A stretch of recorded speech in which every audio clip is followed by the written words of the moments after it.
feel if we're not being loved, if we're not being accepted? You know, we usually just go around in there and just find that love. Katie's looking for that. Katie was looking for love. Katie was looking for acceptance. And she's trying to find it in different places. You know, from one relationship to another, to the point of stealing her best friend's boyfriend. Well, according to her, it's not, right? But how much, you know, her wanting so much of that love and of that relationship, that she was able to sacrifice what she had. And then at the end, realizing and finding herself alone again. Are you like Katie, seeking love? Are you like Katie, seeking relationship, seeking acceptance? Or maybe you are like Paul, the big guy, the guy in the campus, the guy who got it together, the guy that, you know, he got it made. That's what it says, right? That's what he said. I got it all made. Or so he thought. Are you trying to fill in, you know, that void in your life by praises from other people? By trying to be popular in school?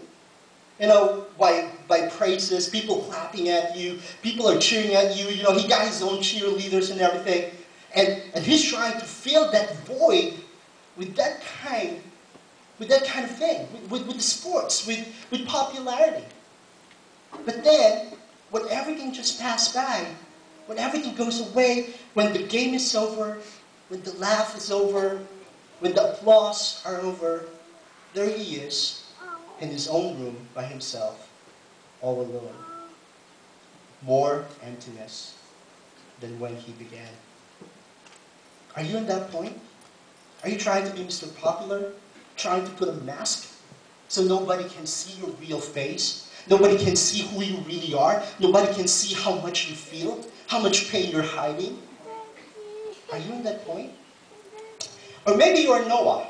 Noah, who is this guy, the cool guy, the funny guy, you know, longing for love from his father, you know, longing for love from his parents, but not getting anything, and going over and just taking things to fill that in, drugs, alcohol, you know, feeling that emptiness that he is looking for with drugs, with friends. You know, he even said his customers that he had, you know, he looking at them as friends, but the truth is they only want one thing, what he's selling. And then finding himself again alone and empty.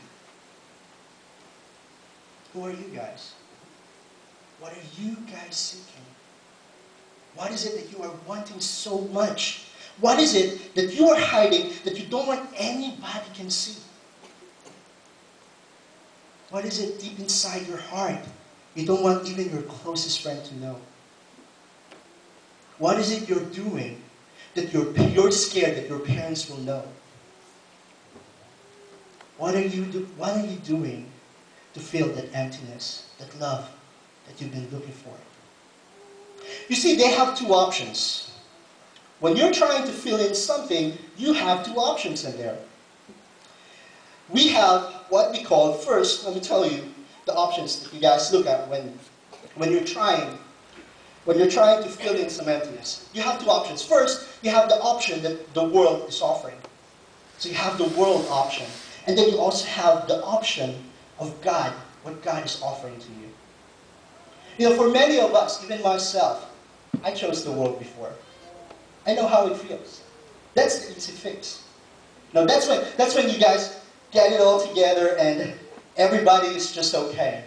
You know, choosing what the world is trying to give you. Love, you find a girlfriend, you find a boyfriend, then you have a relationship, right? Then you're going to look for acceptance, be Mr. Popular. Or sell drugs, then you're popular, right? I mean, the world offers things, but the truth is, the world can only offer so much. You and I know that the world offers will not going to last forever. It will go away. It will pass by. You know, just like what the world will going to happen to the world. You know, it has a beginning, and definitely it will have an end. So this is what's going on. If you're filling yourself with what the world is offering, it's a tragedy where it will end. But you know what? God is offering something different. God is offering an everlasting love. God is offering an unspeakable joy. God is offering so much that He is not just concerned about what you have right now, but He is also concerned on what you will have after you pass this earth. He is concerned where you are going. He is not just concerned on what's happening right now, but He cares so much that He's looking after you after you pass this earth. Well, some of you will say, hey, Brother Brian, you know what? I have both. I have the world and I have God. Can you really do that?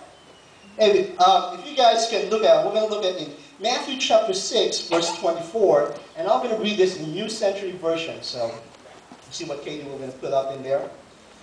Matthew chapter 6, verse 24, and it's a New Century Version. It says in there, no one can serve two masters. The person will hate one master and love the other, or will follow one master and refuse to follow the other. You cannot serve both God and worldly riches. You cannot serve two masters. You cannot tell me, hey, I'm serving God, but you know what? I'm serving the world too. I am of this world and I'm also of God. That's not possible. It's either you're going to love the other one and you're going to hate the other one, or you're going to serve the other one and not serve the other one. You see, you cannot serve both. Because the truth is, you cannot be serving and loving God and doing worldly things. You cannot be serving God and keep sinning and keep violating what God was trying to say and what God was trying to tell you. At the same time, you know what? You cannot be in this world. You cannot be drinking, doing drugs, and doing all these things and telling yourself, oh, I have God. Oh, I'm cool. Right? You cannot. Because you have to pick one. You cannot serve both. And what is it and who is it that you are picking? Are you picking God? Or are you picking the world? You know what? One of the major things that these three guys are looking for is love. I mean, who doesn't want to be loved? Right? I want to be loved. I want to be accepted. I mean, everybody wants to be loved. Everybody wants to be accepted. But let me tell you this. The world offers love that is hiding on the word L-U-S-T. What is that? Lust. What? Lust. Say it again. Lust. All right. Come on, guys. We're dancing there. I can't even hear you. See, the world is offering love, but the truth is, it's only lust. That's why it doesn't last. That's why the relationship doesn't move over. That's why the marriage is not working. With my wife, without God in our relationship, without God in our marriage, we cannot survive. I cannot love her if I don't know what love means. And she cannot love me if she doesn't know what love means. You know what? Until you find out what true love is, you cannot love anybody. You cannot give what you don't have. What is love? You know what? Jesus knows what love means. God knows what love means. If we can open the Bible, you can flash it, Katie. On John chapter 15, verse 13.